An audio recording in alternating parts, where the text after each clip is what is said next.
जय श्री गणेश दोस्तों। हमारी आज की कहानी है सच। उस राजमहल में ऐसा क्या था कि राजा के नवजात पुत्र केवल कुछ ही समय के लिए जीवित रहते थे।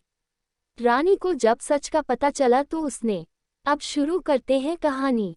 राजा किशनराज एक बहुत बड़े साम्राज्य के राजा थे। उन्होंने अपना राज्य बड़ी कुशलता पूर्वक चलाया, लेकिन शायद होनी को कुछ और ही स्वीकार था। राजा किशनराज का निधन आकस्मिक हो गया तो उनके एकलौते पुत्र सभ्यराज को उनकी गद्दी दी गई। नौजवान राजा आखिर था तो किशनराज का ही पुत्र, वो भी अपने पिता की तरह बहुत ही प्रतिभाशाली था। उसने कुछ ही समय में राज्य की सारी बागडोर अच्छे से संभाल ली। राजा की मां यानी किशनराज की पत्नी पहले ही स्वर्ग सिधार चुकी थी। राजा अपने पिता की एकलौती संतान थी और अब उनके माता और पिता दोनों ही नहीं थे। समय समय पर राजा का राज्य के सबसे पुराने और वफादार मंत्री काशीराम मार्गदर्शन किया करते थे और राजा अपने राज्य के सबसे पुराने मंत्री काशीराम को ही सब कुछ मानता था। एक दिन काशीराम ने राजा को अब विवाह करने की सलाह दी। राजा को उन्होंने पास के राज्य की राजकुमारी प्रेरणा के बारे में बताया।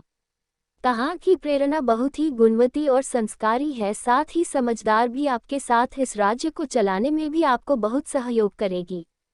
राजा ने पहले कुछ समय तक मना किया, लेकिन लड़की और उनके परिवार के बारे में सुनकर राजा ने उनकी बात मान ली।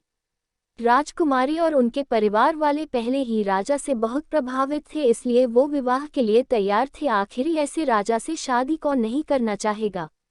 बड़ी धूमधाम के साथ राजा की शादी हो गई। शादी के बाद प्रेरणा इस राज्य में आ गई। राजा प्रेरणा की सुंदरता के साथ उनकी समझदारी का भी बहुत बड़ा प्रशंसक बन गया। ऐसी कई बातें थी जो राजा बल से नहीं हल कर सकता, उसे प्रेरणा अपनी सूझबूझ से सुलझा देती थी। राजा और रानी दोनों ही एक दूसरे को पाकर बहुत ही खुश थे। उन दोनों में प्रेम प्रगाढ़ था।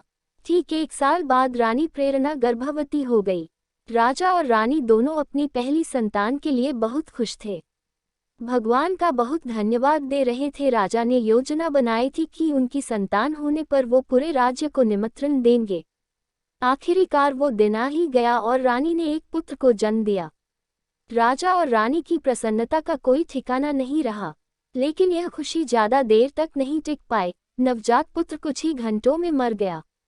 राजा और रानी के साथ मंत्रीगण और सेवक सभी बहुत दुखी हो गए। काशीराम ने राजा को हौसला दिया और कहा कि भगवान की मर्जी के आगे किसकी चली, आप खुद को संभाले और रानी को भी हौसला दे। राजा ने रानी को हौसला दिया, साथ ही खुद को भी। वो समय भी निकल गया। राजा और रानी उस दुख से उभरने लगे। उन्होंने इस सत्य को स्वीकार किया और अपने आने वाले जीवन के लिए फिर से योजनाएं बनाने लगे। कुछ समय बाद फिर रानी गर्भवती हो गई। इस बार राजा और रानी कुछ ज्यादा सतर्क थे। समय समय पर दाई और वैद्य से परामर्श लिया गया ताकि पिछली बार जैसा फिर कुछ ना हो। समय आने पर फिर रानी ने फिर एक पुत्र को जन्म दिया, लेकिन इस बार भी वो पुत्र कुछ घंटों का ही मेहमान था। राजा रानी को लगा कि ऊपर वाला उनके साथ ऐसा क्यों कर रहा है। अब यह बात सोचने योग्य हो गई थी। राजा ने अब दूसरे तरह के उपाय करना शुरू कर दिए। सब कुछ होते हुए भी राजा के राजमहल में एक अगल खालीपन था। विरोधी राजा और शत्रुओं ने राजा की इस अवस्था का लाभ उठाकर राज्य पर हमले करना शुरू कर दिए। अपने निजी जीवन में इस परेशानी का प्रभाव कई बातों पर पड़ा। राजा अपना कुछ राज्य हार गया। राज्य की जनता का भी राजा पर से विश्वास कम होता जा रहा था। बातें थी कि जो अपनी संतान नहीं बचा पा रहा है, लगता नहीं वो राज्य को बचा पाएगा। इन सारी समस्याओं के बीच रानी प्रेरणा अपने प्रयासों में लगी हुई थी। वो राज्य में ऐसे ही जा जाकर राज्य के वासियों से मिलने लगी। रानी क्या कर रही है यह किसी को पता नहीं था।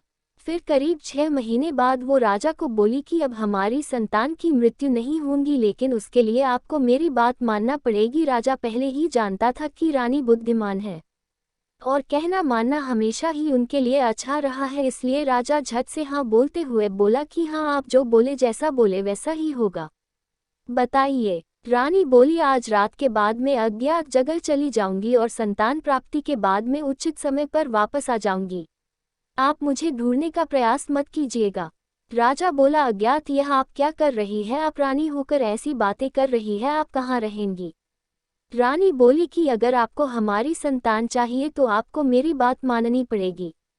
राजा कुछ न कह सका। फिर रात में राजा जानता था कि वो अपनी रानी से अब पता नहीं कब मिल पाएगा। रात्रि के बाद सुबह जब राजा नींद से जागा तब रानी जा चुकी थी। काशीराम के द्वारा पूछे जाने पर राजा ने कहा कि प्रार्थना करें हम अपने इस प्रयास में सफल हो जाए। राजा को भरोसा था कि रानी जहां भी होंगी वो इतनी बुद्धिमान और समझदार है कि परिस्थितियों का सामना कर सकती है। साथ ही उसे यह भी विश्वास था कि रानी जो बोल के गई है वैसा ही होगा। उनकी संतान इस बार जीवित रहेगी, इसलिए राजा अब अपने विरोधियों से निपटने लगा। वो अब विश्वास से भरा था, जिसके कारण उसे इसके अच्छे परिणाम मिल रहे थे। फिर एक दिन अचानक लगभग 10 माह बाद ही एक सुबह रानी गोदी में बच्चा लिए आई। पुत्र था करीब 1 माह का। राजा की खुशी का ठिकाना नहीं रहा। राज्य में भी उसने सभी को निमंत्रण भिजवा दिया। राजा ने रानी को धन्यवाद दिया, कहा यह आपने कैसे किया और हमसे क्या गलती हो रही थी। रानी बोली उचित समय पर आपको बता दूंगी। राजा अपने महल में नए मेहमान नन्हे राजकुमार के साथ बहुत खुशी खुशी जीवन व्यापन करने लगा। साथ ही राजा के राज्य का विस्तार होने लगा।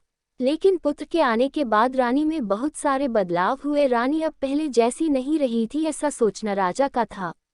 रानी राजा को अपने समीप भी नहीं आने देती थी, कुछ न कुछ कारण बताकर टाल देती थी। राजा के द्वारा पूछे जाने पर रानी कहती कि आपने कहा था जो मैं कहूंगी आप मानेंगे। यह भी हमारे पुत्र के जीवन लिए आवश्यक है। राजा का पुत्र अब 2 साल का हो गया। रानी का समीप न आने का प्रतिबंध अभी भी राजा के लिए वैसा का वैसा ही था। इतने समय के प्रतिबंध के चलते अब राजा के मन में कई विचार घर बनाने लगे। फिर एक दिन राजा को इस विचार ने पकड़ लिया कि शायद यह पुत्र उसका नहीं है, कमी शायद उसी में थी।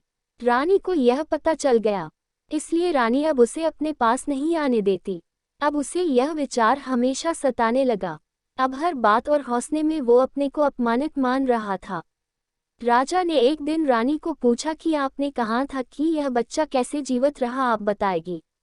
रानी फिर बोली महाराज उचित समय आने दीजिए। राजा क्रोध में आ गया, बोला मैं कई दिनों से आपके व्यवहार को देख रहा हूँ, अब कुछ बहुत ही बड़ी बात छिपा रही है। यह बच्चा किसका है आप हमें सच बता दीजिए, हम आपको क्षमा कर देंगे।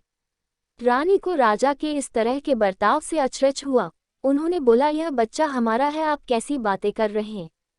राजा बोला कि अगर आपने झूठ बोला या हमसे कुछ छिपाया जो हमें कहीं और से पता चला तो आपको और बच्चे को दोनों को दंड मिलेगा। रानी यह सुन क्रोध में आ गई और बोला महाराज आप किस तरह की बात कर रहे हैं, बात अगर मेरी होती तो मैं चुप रहती, लेकिन आपने मेरे बच्चे के लिए बोला है और मैं यह बात सहन नहीं कर सकती। सच सुनने की हिम्मत है तो सुने। तब रानी ने एक ऐसे सच से राजा को अवगत कराया जो वो नहीं जानता था। रानी ने कहा कि मैंने इस पूरे राज्य में करीब 6 माह तक भ्रमण किया और जगह जगह जाकर पुराने लोगों की बातें सुनी। आपके राज्य की सीमा पर जंगल में एक समूह रहता है। उनके कुल देवता में उनकी अटूट आस्था है और उनमें शक्ति भी है। साथ ही समूह का एक प्रधान है जो पूरे समूह का ध्यान रखता है। उनकी वाणी मतलब उनके देवता की वाणी। जब आप 1 वर्ष के थे तब आपके पिताजी और माता के साथ एक दिन यात्रा पर गए। बगी से यात्रा करते समय उस समूह की एक महिला जो गर्भवती थी बगी से टकराकर मृत्यु को प्राप्त हो गई, जिसके परिणाम स्वरूप उन्हें प्रधान ने श्राप दिया कि अब से उनका वंश आगे नहीं बढ़ेगा। इसी वजह से आप भी अपने पिता के एक अकेली संतान हैं और इसी कारण हमारी संतान नहीं बच पा रही थी। आपके यहाँ से जाने के बाद मैं वहाँ उन लोगों के साथ रही। शुरू में उन लोगों को मुझ पर क्रोध था, लेकिन फिर वो मेरी आस्था देखकर पिघलने लगे। मैंने देवता से प्रार्थना याचना की, लेकिन एक बार तीर कमान से निकल गया तो वापस नहीं आता। हमारी संतान फिर पैदा होते ही चली गई।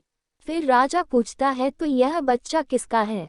मेरे समय के साथ ही वहाँ एक और स्त्री भी गर्भवती थी, उनकी संतान भी उसी समय हुई। हमारी संतान के फिर चले जाने मैं उनके देवता के आगे संतान को लेकर जोर जोर से रोने लगी।